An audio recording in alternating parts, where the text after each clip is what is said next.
Nous sommes ignorés. Nous ne sommes pas entendus. Personne ne nous écoute. Autrefois si grande et si puissante. Aujourd'hui, en récession. Parce qu'ils en ont marre. Trop, c'est trop.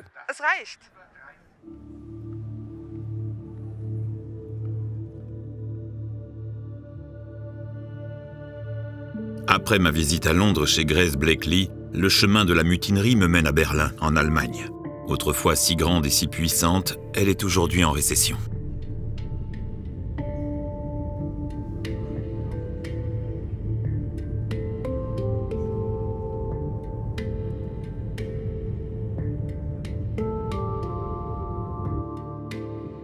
Je suis déjà venu plusieurs fois à Berlin. J'y ai présenté mon précédent livre en allemand. Et je me suis rendu à l'endroit où se trouve la plaque commémorative de Rosa Luxembourg, l'activiste révolutionnaire assassinée en 1919. Aujourd'hui, je me rends au Bundestag à Berlin, le Parlement allemand. Et là, je rencontre Sevim Dagdelen. Sevim est une femme vraiment impressionnante. Autrefois, elle travaillait à l'aéroport et nettoyait les avions. À l'époque, elle était également active au sein du syndicat. Puis, en 2005, elle est élue au Parlement allemand. De syndicaliste à députée, un changement impressionnant. Dans son bureau en plein cœur de Berlin, Sevim m'a préparé du café et du thé. Elle m'accueille à bras ouverts et me parle de la situation en Allemagne. Les prix des denrées alimentaires ont augmenté de 9% le mois dernier, en août 2023. Les prix de l'énergie de 8,3%. En août? Oui, en août. Et les prix de l'énergie continuent d'augmenter. Ils vont encore augmenter. En août, les produits alimentaires ont augmenté de 9%. Donc, les produits de base, comme le pain, le riz ou la farine, sont maintenant 9% plus chers. Pour de nombreuses personnes, ces produits sont presque inabordables. Aujourd'hui, plus de 2 millions de personnes ont besoin d'aide. L'année dernière, 2 millions de personnes ont eu recours aux banques alimentaires.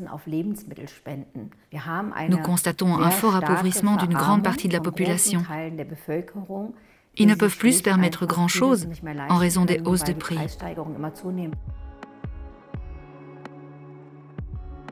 Dans l'une des économies les plus riches de notre planète, l'Allemagne, 11,4% de la population n'a pas les moyens de s'offrir un repas équilibré au moins une fois par jour. Ce chiffre est inimaginable, car il concerne plus de 10 millions de personnes. Cela ressemble à ce que Grace m'a raconté dans l'épisode précédent, des pays aux économies riches dont la population peine à joindre les deux bouts. Je pense qu'une grande partie du monde considère le Royaume-Uni comme une économie riche, mais nous constatons des niveaux de pauvreté, de misère, d'endettement, de sans-abrisme que nous n'avons pas vus depuis des décennies. Et cela est dû en grande partie à la crise du coût de la vie. Et il faut ajouter que 2022 est dans l'histoire de la République fédérale l'année avec la plus grande baisse du salaire réel des travailleurs. Une diminution de 4%. 4% de salaire en moins. Environ 4% de moins. Tandis que les entreprises cotées au DAX ont réalisé des profits exorbitants. Les bénéfices d'exploitation de ces 40 entreprises cotées au DAX se sont élevés à 171 milliards d'euros. 40 entreprises. 40 entreprises cotées au DAX. 171 milliards d'euros d'un côté et de l'autre, une baisse de salaire de 4% pour les travailleurs. Le DAX 40, ce sont les 40 plus grandes entreprises allemandes cotées en bourse. On y trouve par exemple Adidas, Rheinmetall et BMW. Et ces entreprises se portent bien. Mais comme l'explique Sevim, tandis que la richesse s'accumule en haut de la société, la pauvreté grandit en bas. L'Allemagne détient le plus grand secteur de bas salaire de toute l'Europe, un secteur que le chancelier Schröder se vantait d'avoir créé. Autrement dit, la faute n'incombe pas aux salaires. Ce ne sont pas les salaires, mais plutôt les profits. En plus de la hausse des prix de l'énergie qui alimente l'inflation.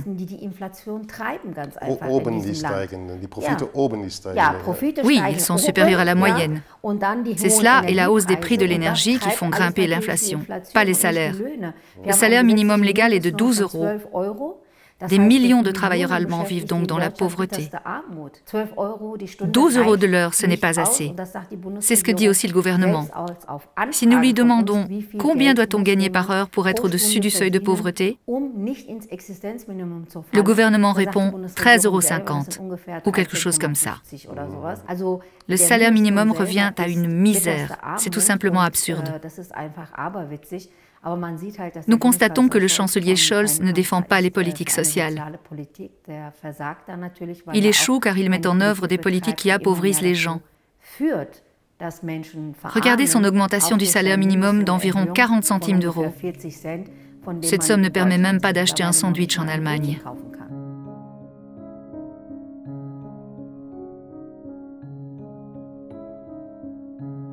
Les travailleurs sont en difficulté. Grace Blakeley nous expliquait que cela était dû au redémarrage difficile après la pandémie, à la soif de profit des grandes entreprises et au changement climatique. Et aujourd'hui, Sevim aborde un quatrième facteur qui a particulièrement affecté l'Allemagne, la guerre en Ukraine et les sanctions imposées à la Russie.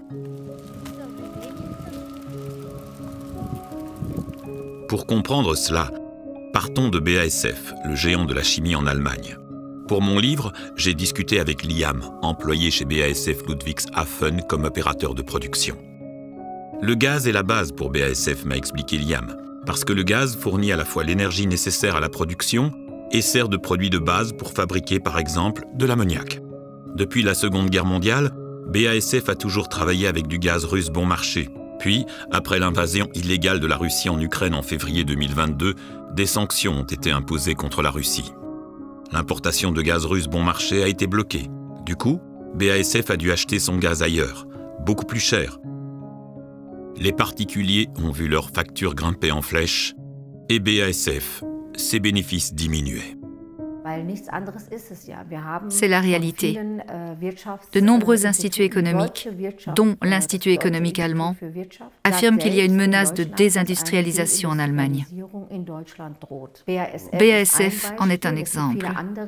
De nombreux secteurs et entreprises gourmands en énergie ne peuvent plus supporter les prix pratiqués en Allemagne. Le gouvernement mène une politique autodestructrice. Cela nuit à l'économie allemande et bien sûr à la prospérité de millions de personnes. En fin de compte, un grand nombre de personnes ont été licenciées chez BASF. Liam ne sait toujours pas ce qui va lui arriver. Ainsi, les sanctions destinées à frapper la Russie portent donc principalement préjudice à la population locale. L'Allemagne se retrouve en récession, des emplois disparaissent et les factures d'énergie restent exorbitantes. Hausse des prix des denrées alimentaires et d'énergie, 2 millions de personnes qui doivent faire appel à des banques alimentaires, la guerre en Ukraine et les conséquences de la réponse de l'Occident, les sanctions économiques, tout cela engendre en Allemagne une guerre sociale contre la population. Les riches s'enrichissent. Une guerre sociale contre le peuple. C'est ainsi que Sevim nomme les conséquences des choix faits par l'Allemagne lorsque la guerre a éclaté. Des choix. Des hommes en costume ont fait des choix concernant la fourniture d'armes et les sanctions économiques. Mais ce ne sont pas les mêmes personnes qui font aujourd'hui la queue devant les banques alimentaires. Et ils pensent que les Allemands vont simplement accepter ce choix ?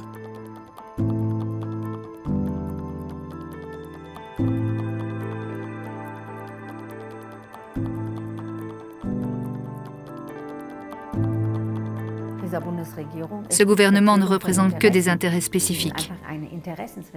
Et ce ne sont pas les intérêts du peuple allemand ou du peuple européen. Nous assistons actuellement à des économies budgétaires et à une austérité au niveau social, tout en contractant d'énormes dettes pour l'armement et l'armée. C'est là qu'ils injectent de l'argent. Les 100 milliards promis par le chancelier Scholz dans son discours de Zeitenwende. Ces 100 milliards n'existent pas. Cet argent, on ne l'a pas. Il s'agit de dettes contractées pour l'armée et l'armement. Et en même temps, nous constatons des coupes budgétaires partout dans le domaine social. Cela signifie que le gouvernement s'endette énormément pour l'armée et l'armement, aux frais du contribuable.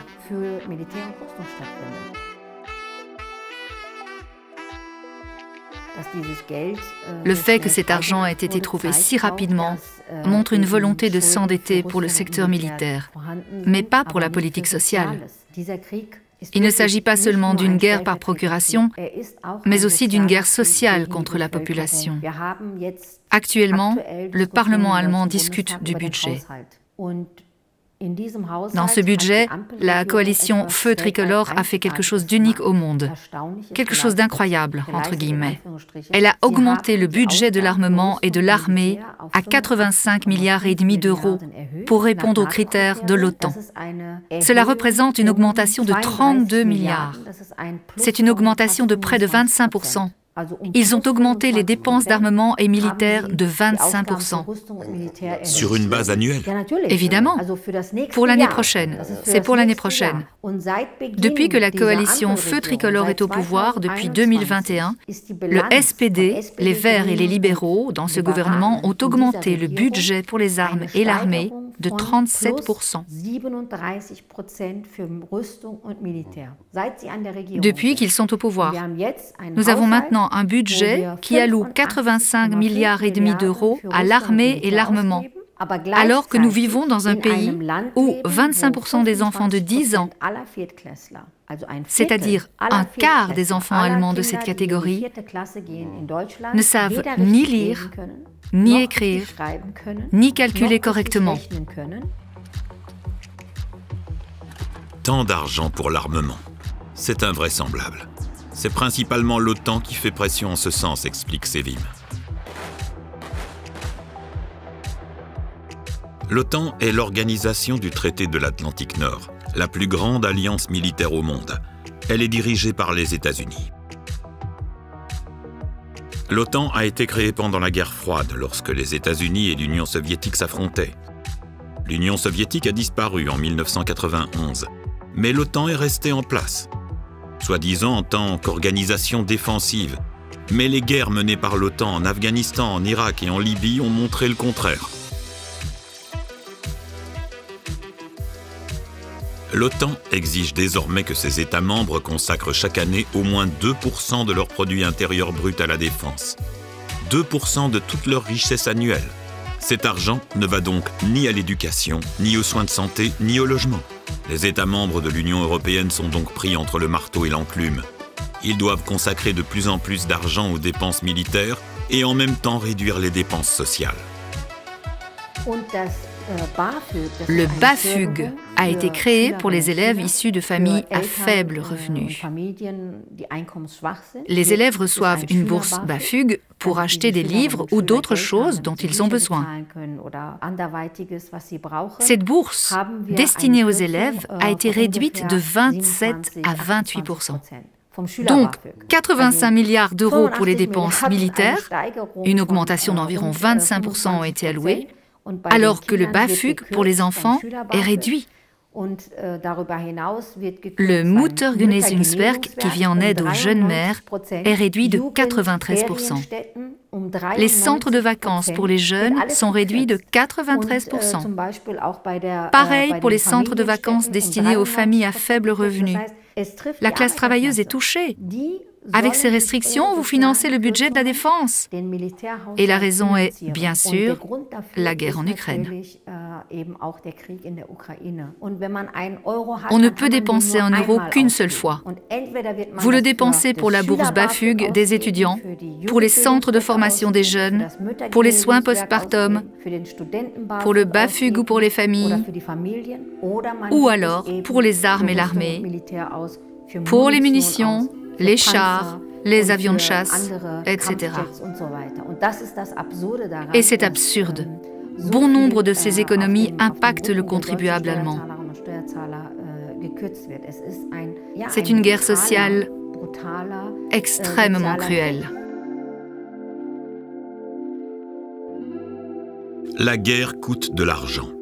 Et cela met une grande pression sur les dépenses sociales. Éducation, soins de santé, sécurité sociale. Ce n'est pas seulement vrai en Allemagne, mais aussi ailleurs en Europe. En 2024, l'Union européenne veut économiser 45 milliards d'euros. C'est une somme énorme. Avec cette somme, on pourrait payer 1 million d'infirmières ou 1,5 million d'enseignants. Cela signifie que les politiques d'austérité sévères sont de retour en Europe, avec toutes leurs conséquences.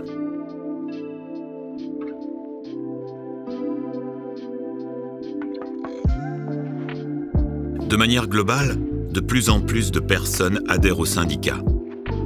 C'est vraiment mondial, ça se développe partout.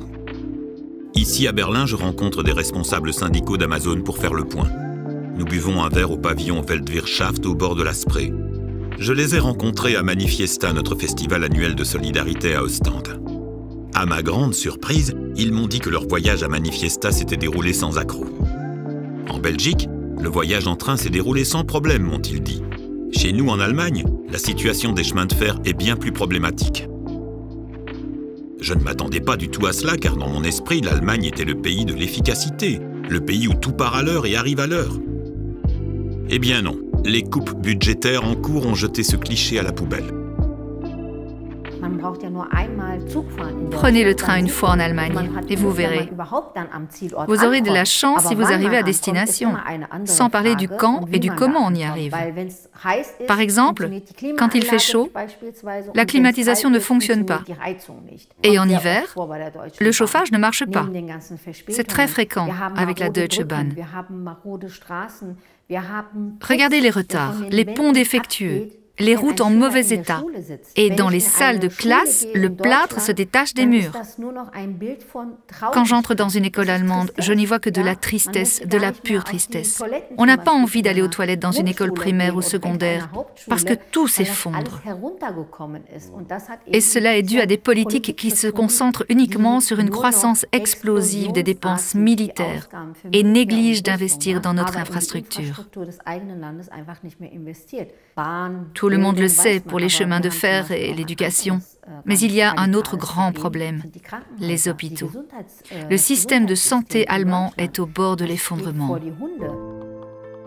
C'est la même chose dans toutes les guerres. Les riches fournissent les armes, les pauvres fournissent les victimes. Sur le champ de bataille, ce sont des pauvres gens, des ouvriers, des fils de fermiers, des enfants et des mercenaires qui souffrent. Du côté ukrainien, ce sont les ouvriers du bâtiment, les marchands et des employés de petites entreprises locales d'ameublement qui se battent. Les tranchées sont surpeuplées de jeunes issus de régions pauvres.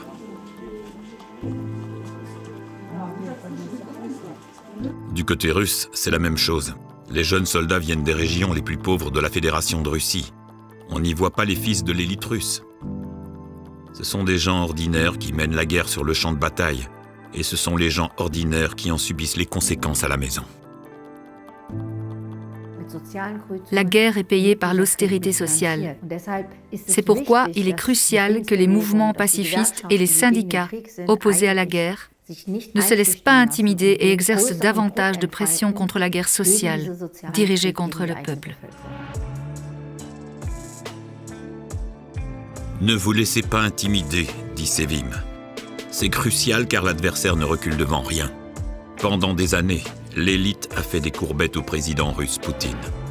Lorsque Poutine a mené sa sale guerre contre la Tchétchénie, des personnalités telles que le Premier ministre belge Guy Verhofstadt ou le Premier ministre britannique Tony Blair faisaient des allers-retours au Kremlin. Ils ont signé des contrats d'armement avec Poutine, jusqu'à en avoir mal au bras. Et aujourd'hui, ces mêmes personnes deviennent soudainement des opposants majeurs à Poutine et nous accusent, nous qui avons toujours été contre la guerre, d'être amis avec Poutine.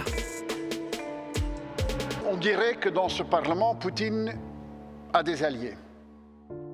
Ce n'est rien d'autre que de l'intimidation de la part de forces qui veulent poursuivre la guerre à tout prix. On le voit déjà dans les médias sociaux. Toute personne opposée aux livraisons d'armes, à l'aide militaire et à l'escalade est dépeinte comme un agent russe. Le fait est que le débat qui a lieu aux États-Unis a traversé nos frontières. Les gens sont maintenant diabolisés ou discrédités, la cancel culture, ils intimident les gens. Ils tentent également d'intimider le mouvement pacifiste afin qu'il ne s'exprime pas, ne bouge pas, ne proteste pas. Ils tentent de créer une division dans le mouvement pacifiste en montant les gens les uns contre les autres. Eux, ils sont trop pro-russes. Eux, ils sont d'extrême droite. Ils tentent activement de diviser le mouvement pacifiste. Dans ce discours, il n'y a pas de place pour le contexte. Or, le contexte est nécessaire pour parvenir à la paix. Tout le monde l'a oublié, mais au début des années 2000, l'Occident était encore fasciné par Poutine. Poutine souhaitait un accord commercial avec l'Union européenne et envisageait même d'adhérer à l'OTAN. Mais l'Occident a rejeté ces demandes et a traité la Russie comme une puissance régionale vaincue, uniquement bonne à fournir des matières premières à l'Occident. Après la chute du mur de Berlin, l'OTAN avait promis à la Russie de ne pas s'étendre davantage vers l'Est. Mais elle l'a quand même fait, en 1999 et en 2004. Et lorsque l'OTAN a annoncé en 2008 que l'Ukraine et la Géorgie deviendraient membres, la Russie a considéré cela comme une provocation inacceptable. Tout le monde sait que c'est une ligne rouge pour Moscou. Tant la chancelière allemande Angela Merkel que le président français Nicolas Sarkozy avaient explicitement déconseillé à Washington de poursuivre l'expansion de l'OTAN. Mais les États-Unis ont imposé leur volonté. À ce moment-là, l'attitude de Poutine a complètement changé. Il ne faut pas oublier que l'un des grands objectifs géopolitiques de l'OTAN était son expansion vers l'Est. En Allemagne, l'OTAN est d'intérêt national et donc on soutient cette expansion. Il y a pourtant des voix critiques qui se basent sur la politique de détente de Willy Brandt, l'ancien chancelier du SPD, et plaident en faveur de bonnes relations avec la Russie. Elle s'oppose à l'expansion vers l'Est, estimant qu'elle provoquerait la Russie. Lors de la réunification, nous avons promis à la Russie de ne pas nous étendre vers l'Est. Nous devons tenir notre parole. Mais ces voix sont trop discrètes. Les autres ont désormais le dessus dans le débat. Mais les débats sont là, partout. Lorsque la Russie a envahi l'Ukraine, presque tous les pays ont condamné cette invasion illégale, à juste titre. Et surtout, les pays du Sud comprennent l'importance de la souveraineté. Mais les sanctions, c'est une autre histoire. Seuls 52 pays ont soutenu les sanctions économiques contre la Russie, alors que 127 pays ne les ont pas soutenues. 127. C'est un nombre remarquablement élevé. Tous ces pays n'ont aucune envie d'être entraînés dans une logique de guerre qui n'est pas la leur. Ils voient que Washington applique un double standard. Il impose bien 10 paquets de sanctions contre la Russie, mais il n'impose aucune sanction contre Israël, malgré 104 résolutions des Nations Unies condamnant le régime d'apartheid et la colonisation.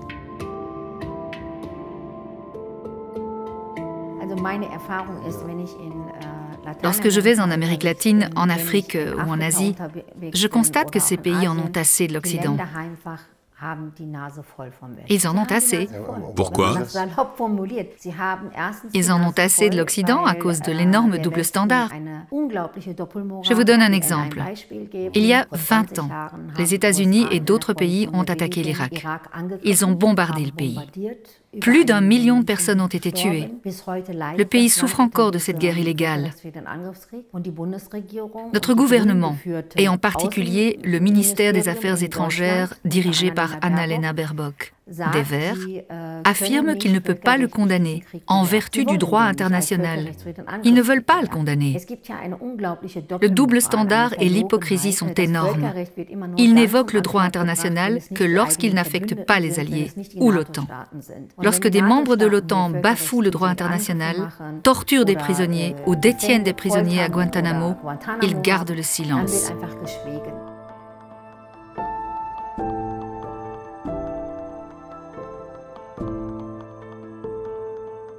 De plus en plus de pays en ont assez de l'hypocrisie et des doubles standards.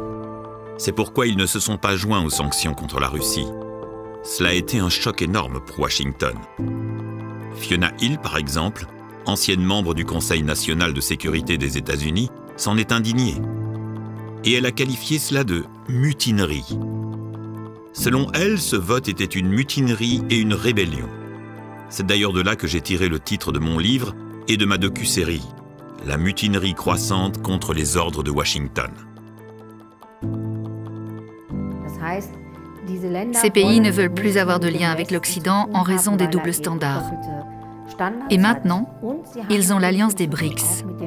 Le Brésil, la Russie, l'Inde, la Chine et l'Afrique du Sud ont créé une alliance de pays coopérants axée sur la coopération économique et le dialogue politique, plutôt que sur la confrontation. Pour ces pays, les BRICS représentent une alternative à l'Occident. Selon moi, nous assistons à un tournant dans la politique internationale et les relations internationales. Je crois en une société juste. C'est pour cela que je me bats. Pas seulement en Allemagne, mais aussi à l'échelle internationale. Je crois en des relations commerciales justes et équitables. La formation de l'alliance BRICS me donne de l'espoir. Cela me donne de l'espoir. Je pense que les États-Unis, qui utilisent le dollar comme une arme, ne maintiendront plus longtemps leur domination mondiale. S'il existe une possibilité que le dollar ne puisse plus être utilisé comme une arme, parce qu'il existe des monnaies de réserve alternatives permettant le commerce dans d'autres devises, cela me donne de l'espoir. De plus en plus de signes montrent que ces pratiques injustes et agressives peuvent être remplacées par des relations fondées sur la paix, le dialogue et la coopération. Je trouve cela encourageant. Et nous n'avons pas d'alternative, en fait. Ma conversation avec Sevim touche à sa fin. Nous avons abordé la hausse des prix des denrées alimentaires et comment elle est liée aux sanctions prises à l'encontre de la Russie. Des sanctions qui d'ailleurs n'ont pas atteint leur objectif. Alors que l'économie de la Russie se porte plutôt bien, l'Allemagne est entrée en récession. Les travailleurs s'appauvrissent, il y a des menaces de désindustrialisation et de perte d'emplois.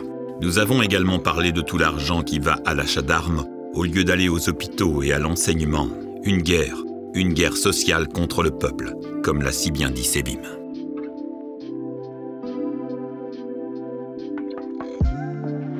Sevim est un personnage impressionnant. Elle est née en Allemagne et son père a été amené de Turquie à l'époque pour travailler dans l'industrie sidérurgique allemande. Elle a ensuite travaillé à l'aéroport. Elle a toujours conservé cette position de classe, aussi au Parlement, tout comme son regard international sur le monde, bien au-delà des frontières de l'Allemagne et de l'Europe. Et ça m'inspire énormément chez Sevim. C'est simple, le monde est plus vaste que l'Europe. Si vous n'élargissez pas votre point de vue, vous finissez par être en décalage. C'est ce qui arrive à l'Europe aujourd'hui. La loyauté envers les États-Unis conduira l'Europe à sa perte. Si vous n'êtes pas attentif aux développements internationaux, vous avez un problème. D'abord, la politique commence par un regard sur la réalité. À quoi ressemble le monde aujourd'hui? Si tu ne le sais pas, tu ne peux pas faire de politique. La politique implique de connaître les évolutions internationales. Ensuite, pour moi, en tant que personne de gauche, il est très important d'être solidaire à l'échelle internationale avec ceux qui sont exploités ou opprimés, ou avec la classe travailleuse qui se trouve dans d'autres pays. Pour moi, c'est à cela qu'on mesure une politique de gauche. Je suis issue de la classe travailleuse et je m'oppose à l'oppression de la classe travailleuse dans d'autres pays à cause de nous. Les travailleurs de Deleuze dans notre pays, les employés d'Amazon en Allemagne, les infirmières en Angleterre, les travailleurs de l'automobile aux États-Unis et les métallurgistes en Afrique du Sud, tous sont liés les uns aux autres. Nous vivons dans un monde global, avec des chaînes de production globales et une classe travailleuse globale. Sevim en est consciente, c'est ancré en elle et elle a raison. Enfant, j'ai appris que seuls ceux qui ont le courage de rêver ont la force de se battre. J'ai le courage de rêver d'une société meilleure et plus juste. Non pas comme une utopie, mais comme quelque chose qui peut être réalisé. C'est pour cela que je me bats. Ce sont de belles paroles pour conclure. Merci. De rien. Merci à vous. Le courage de rêver, dit Sevim.